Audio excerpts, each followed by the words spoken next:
Hey guys, it's Monday the 19th of February and we are 40 days away from Passover, which is on the 30th of March. So in front of you, if some of you have watched the videos in the past, you'll know that this is the timeline that I created, which was my thinking around the blood moons of 2014 and 2015, and how each blood moon pointed to a next feast. So the first Passover would point to the first Passover, which was after the blood moon, and basically what it would mean was that we had two Passovers and two Sukkots left. So it would be Passover, Sukkot, Passover, Sukkot. So I've been looking at this timeline and thinking to myself, well, if God was going to give us this warning signal, and my assumption was that we wouldn't make it to Passover before the rapture of the church, but maybe it's being even more specific. Maybe it's saying that we've got Passover, Sukkot, Passover, Sukkot, and then this is where it's actually going to happen. Now, I know you're probably all rolling your eyes and thinking, oh, here we go with another date, and believe me, I feel the same way as well. But if you just give me a little bit of your time and stick with me, maybe you'll see that Passover is actually, from my perspective, having done the possibilities of a rapture on Rosh Hashanah and on Sukkot and on Shemini Atzeret and all of these feasts that we saw subsequent to the Revelation chapter 12 sign. If I'm honest, I have to say that I believe that Passover is more of a match to the rapture of the church than any other feast of Israel. And I'm going to get into that a little bit later.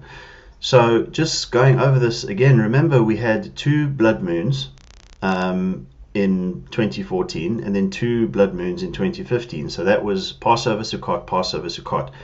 Then we had Passover, Sukkot, Passover, and then came all these celestial signs. We saw the Great American Eclipse on August the 21st. We saw the Revelation chapter 12 sign shortly after that on September the 23rd.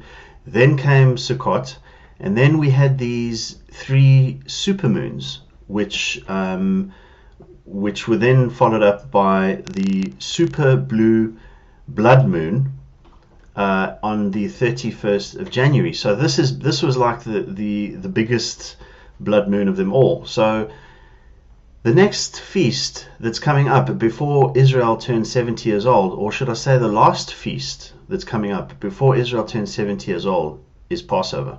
I also just want to point out that Passover is exactly 188 days from the Revelation chapter 12 sign, and we know that 8 means new beginnings in the Bible, and it's also exactly 88 days away from the 1st of January, or the first day of the year. So I'm thinking, what are the possibilities of the rapture being on Passover? And that's what I'm going to cover in this video from a scriptural perspective. And again, as I said, I think personally, if you ask me, because this is the first time I've looked at Passover as a potential date for the rapture, I think that Passover matches the rapture requirements based on prophetic patterns in the past better than all the other feasts do, because the other feasts, certain things happen on them from a celebration perspective, but they don't really have a prophetic fulfillment which has happened in the past, which we can say, look, this has happened in the past, and how does it match up to what we would expect on the rapture of the church. I'm also going to go through some celestial stuff that's happening in the heavens, which makes this Passover fairly unique, and I'll show you that at the end of the video. So that's what I'm going to cover in this video, and I hope you enjoy. So considering the Passover rapture in Exodus chapter 12 is the Exodus from Egypt chapter that God kills all the firstborn of Egypt. So interesting chapter, that Exodus chapter 12. And the verse that I wanted to pull out of there that really hit home with me was verse 42. It is a night to be much observed unto the Lord, for bringing them out from the land of Egypt. This is that night of the Lord to be observed of all the children of Israel in their generations. And I'm going to go into this verse a little bit more detail a little bit later. but that's the verse that I really want to concentrate on. So starting off with the covenant with Abraham that God made with Abraham, and how this matches up to the new covenant which God has made with us through Christ. Abraham is a type of Christ, and the promise was made to Abraham that he would have the generations as much as the sands of the sea. And God comes to Abraham in Genesis chapter 17. It says, "And when Abraham was 90 years old and 9, so 99, the Lord appeared to Abram and said unto him, I am the Almighty God. Walk before me, and be thou perfect. And I will make my covenant between me and thee, and I will multiply thee exceedingly." And then it goes on in verse 21 to say, "But my covenant will I establish with Isaac, which Sarah shall bear unto thee at this set time in the next year." And he left off talking with him, and God went up from Abraham. And Abraham took Ishmael his son, and all that were born in his house, and all that were bought with his money, every male among the men of Abraham's house, and circumcised the flesh of their foreskin in the selfsame day, as God had said unto him. And Abraham was 90 years old and 9, and he was circumcised in the flesh of his foreskin. And Ishmael his son was 13 years old when he was circumcised in the flesh of his foreskin. In the selfsame day was Abraham circumcised, and Ishmael his son.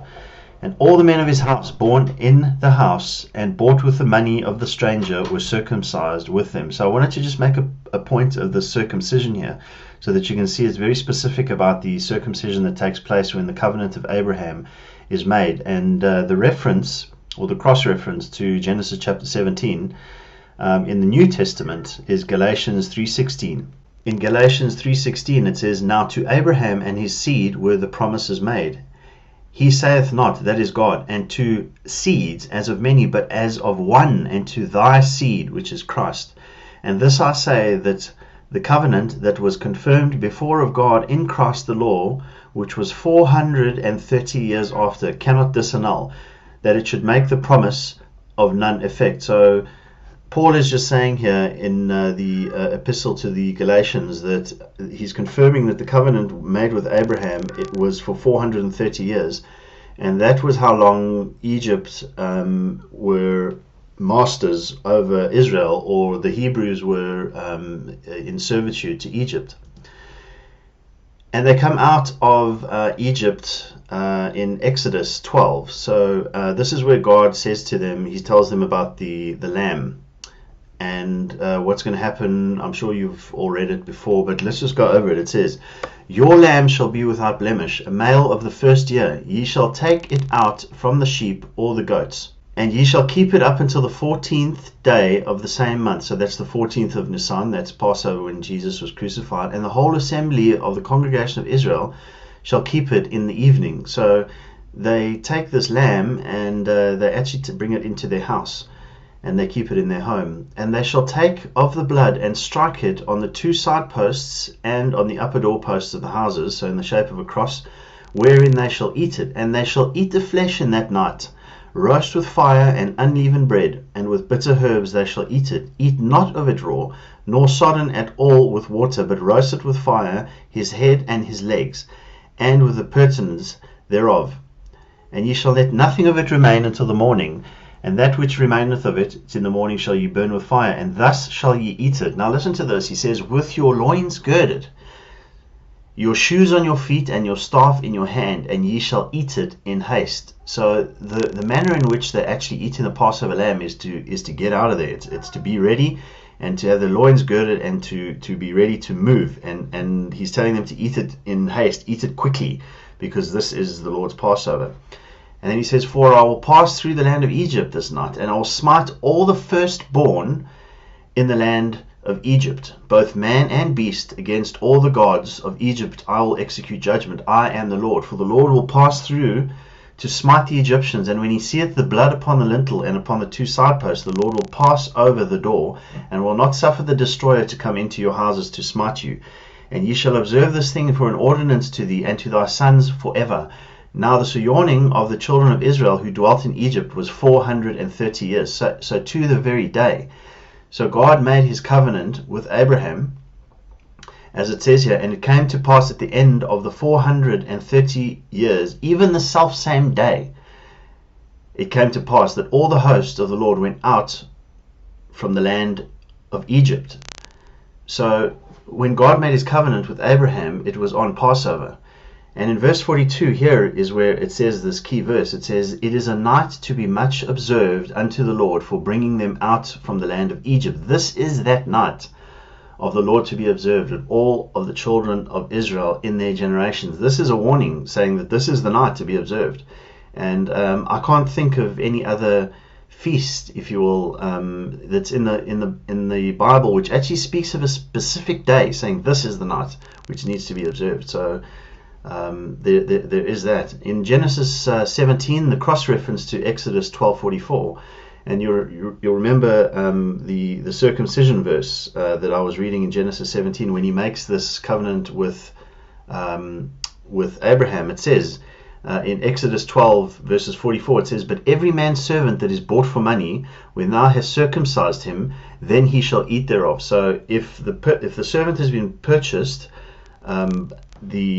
he's then allowed to participate in the Passover. So he's been purchased by the owner of the house. And remember, the first thing that Abraham did was to circumcise Ishmael and circumcise himself when he was 99 years old, which must have been fairly painful. And then in Genesis 17, the cross-reference to Exodus 12:48 is, "When the stranger shall sojourn with thee, and will keep the Passover to the Lord, let his males be circumcised." So here's the circumcision again. And we know in the New Covenant it's the circumcision of the heart, and that God gives us a new heart. "And let him come near and keep it, and he shall be as one that is born in the land, for no uncircumcised person shall eat thereof." And that's obviously the grafting in of the Gentiles, and we are sojourners in the land of Israel, who've been grafted into the covenant. So this is very interesting about Exodus chapter 12 and Genesis 17. There's cross references there and similar things which are going on when the covenant is made and when the covenant with Abraham is fulfilled, and Egypt then have to release Israel, and Israel come out of Egypt as a nation. They went in as a family with Jacob, and they came out as a nation of Israel. So here's that verse that I was talking about. Passover, the only night commanded as a watch, and this isn't just watch as a verb. This is a noun. This is a specific watch. So again, in Exodus 12:42, "It is a night to be much observed," and the word there is shemur, "unto the Lord for bringing them out from the land of Egypt. This is that night of the Lord to be observed." And again, the word is shemur, and this word is only used twice in the Bible. And both of those times, it's in this verse. So the other words for watch in the Bible are shakad, which is a verb, which is to be awake or to be watchful, and to have a sense of protection or vigilance. But the word is actually a verb, so it's something like "I'll keep watch," "I'll watch out." And the other word for watch is tsafar, which is also a verb.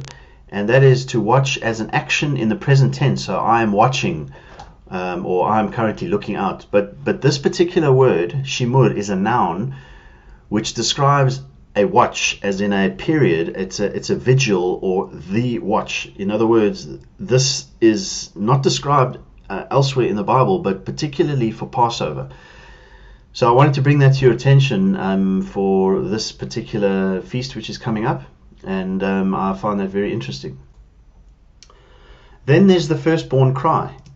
In Exodus 12:29 it says, "And it came to pass that at midnight the Lord smote all the firstborn in the land of Egypt, from the firstborn of Pharaoh that sat on his throne unto the firstborn of the captive that was in the dungeon, and all the firstborn of cattle. And Pharaoh rose up in the night, he and all his servants, and all the Egyptians, and there was a great cry in Egypt, for there was not a house where there was not one dead." Can you imagine? And what I find interesting is Zechariah chapter 12. It says, "And I will pour upon the house of David and upon the inhabitants of Jerusalem the spirit of grace and of supplication, and they shall look upon me whom they have pierced." And when did they pierce him? They pierced him on Passover. When would be a better time for Israel to have their blindness removed than on Passover? Can you think of a better feast for Israel to have their blindness removed and to be weeping and mourning over Christ than on Passover? And they shall mourn for him as one mourneth for his only son, and shall be in bitterness for him as one that is in bitterness for his firstborn. You see, it's a cry for the firstborn of the dead, who is Jesus Christ. He's the firstborn of the dead. And he says here that the house of David, all the Jews, are going to mourn for him. And upon the inhabitants of Jerusalem, this is the whole of Jerusalem. And they shall look unto me whom they have pierced, and they shall mourn for him as one mourneth for his only son, and shall be in bitterness for him as one that is in bitterness for his firstborn. And in that day there shall be a great mourning in Jerusalem. So this is obviously not at the end of the tribulation, because Israel is out of Jerusalem. This must be the beginning that they're mourning. They're mourning the Messiah at the rapture of the church. I believe that this is what that is talking about, is that they are going to mourn for Jesus Christ when the church disappears. And in that day there shall be a great mourning in Jerusalem, as the mourning of the Hadidram in the valley of Megiddo. And the land shall mourn, every family apart. You see, it's the same thing as all of the families in Egypt lost their firstborn. And every family, there was not one who did not mourn, because there was not a house where there was not one dead. And in Zechariah 12, it's talking about every family. The family of the house of David and their wives apart, and the family of the house of Nathan, their wives apart, and the family of the house of Levi and their wives apart, the family of the house of Shema and their wives apart, and all the families that remain, every family apart and their wives apart, shall be in bitterness for him as one that is in bitterness for his firstborn. You see, there's a similarity there. So I just think that at the rapture of the church, Zechariah 12:10 is referring to when Israel discover that Jesus Christ is Lord, when the blindness is removed from Israel at the coming in of the Gentiles, and this is what's going to happen. And because of the firstborn similarity, I just wonder if the potential is that that's going to happen on the Passover, just like it did the last time. Then there's the song of the church in heaven, and that is the 24 elders in heaven. If you've studied the book of Revelation, you'll know that the 24 elders who are in heaven are represented as the church, and they are redeemed by every nation, every kindred, every tongue, and every people. So they're not a literal 24 people. They are the representation of the church, the kings and the priests. After the rapture of the church, which happens at Revelation 4:1, after this, John says, I looked, and behold, a door was open in heaven, and the first voice which I heard was as it were of a trumpet talking with me, which said, Come up hither, and I will show thee things which must be hereafter. And then John is in heaven, and there's the throne of God, and the beasts, which are the cherubims and the seraphims, and the 24 elders are there. The church is there. And Revelation 4:1 describes that which John sees. And then in Revelation chapter 5 is when Jesus makes his appearance, when God says, Who is worthy to open the book and loose the seals thereof? And then Jesus is there. But look at what they're saying. The 24 elders, look at what they're saying, and look at what John sees in Revelation chapter 5. He says, And I saw in the right hand of him that sat on the throne a book written within and on the backside, sealed with 7 seals. That's God the Father. And I saw a strong angel proclaiming with a loud voice, Who is worthy to open the book and to loose the seals thereof? And no man in heaven, nor in earth, neither under the earth, was able to open the book, neither to look thereon. You're not even going to be able to look at it. And I wept much, John wept much, because no man was found worthy to open the book and to read it, neither to even look thereon. And one of the elders said unto me, Weep not. Behold, the Lion of the tribe of Judah, the root of David, hath prevailed to open the book and to loose the 7 seals thereof. And look at what John sees. And I beheld, lo, in the midst of the throne 4 beasts, and in the midst of the elders stood a lamb, as it had been slain. Passover, he's our Passover lamb. having 7 horns and 7 eyes, which are the 7 spirits of God, sent forth in all the earth.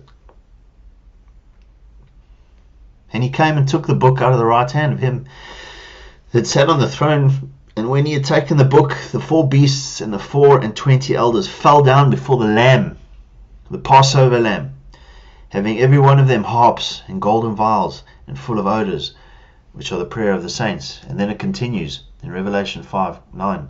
And they sang a new song. What are they singing in heaven? The 24 elders, the church, what are they singing? Thou art worthy to take the book and to open the seals thereof. For thou wast slain and hast redeemed us unto God by thy blood. The Passover Lamb has redeemed us to God by his blood, of every kindred and every tongue and every people and every nation. His blood is what has redeemed us, the Lamb, and has made us unto our God kings and priests, and we shall reign on the earth. And I beheld and I heard the voice of many angels round about the throne, and the beasts and the elders, and the number of them was 10,000 times 10,000, and thousands of thousands, saying with a loud voice, Worthy is the Lamb that was slain, the Passover Lamb, to receive power and riches and wisdom and strength and honor and glory and blessing.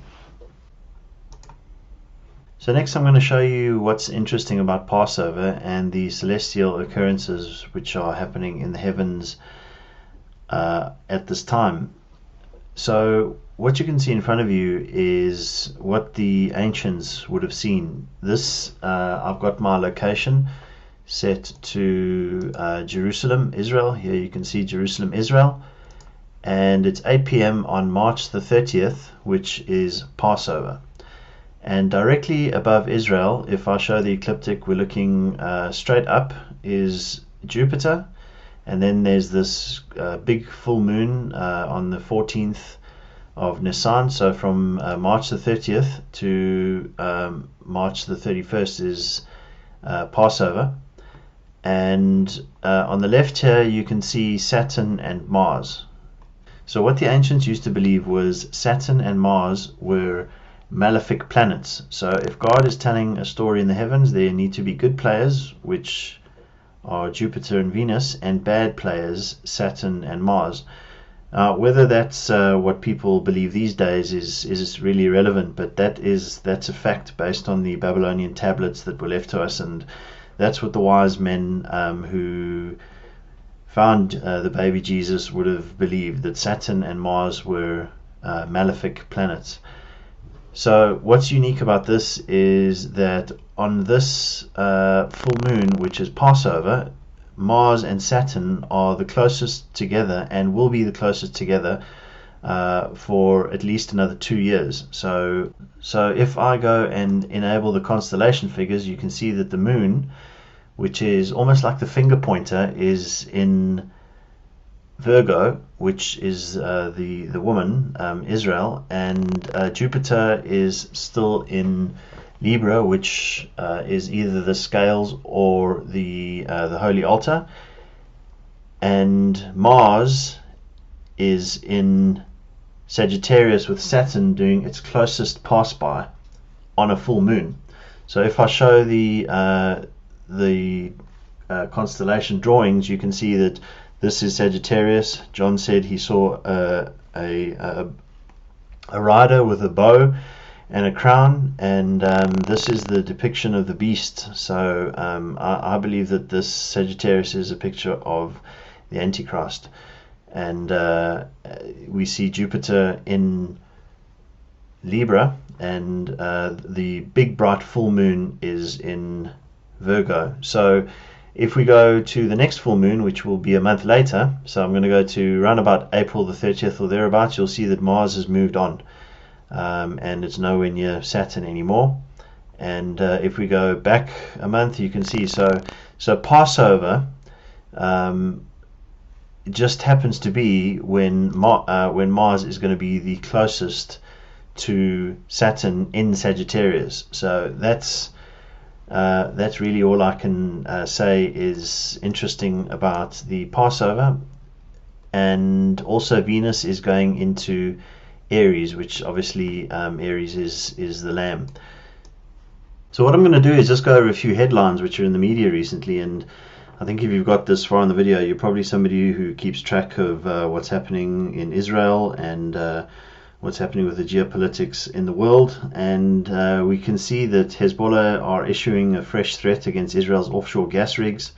Israel have two major offshore gas rigs in the Mediterranean Sea, and Lebanon are laying claim to them. And Lebanon are hosting the Iranian proxy guerrilla military wing, which is Hezbollah, and they have long-standing feuds with Israel. And here they are threatening Israel's offshore gas rigs, and Lebanon are actually saying that the oil and gas sites are part of their economic waters. So there are maritime disputes going on with Lebanon. And this is quite serious. The UN chief warns that Israel-Hezbollah war would be a worst nightmare. So Israel, I believe today, have just signed a deal with Egypt for $15 billion for natural gas from these gas fields. So we can see everything's being set up for this final showdown, which is going to happen. There's going to be the Gog-Magog war. There's going to be the Psalm 83 war. Israel is basically going to be at war with everyone around them, all their neighbors, and they're going to win. The only time Israel aren't going to win is when the Antichrist comes in. Here we see Israel said to fear Assad's chemical weapons spillover into Golan Heights. Isaiah 17, the burden of Damascus. Behold, Damascus is taken away from being a city, and it shall be a ruinous heap.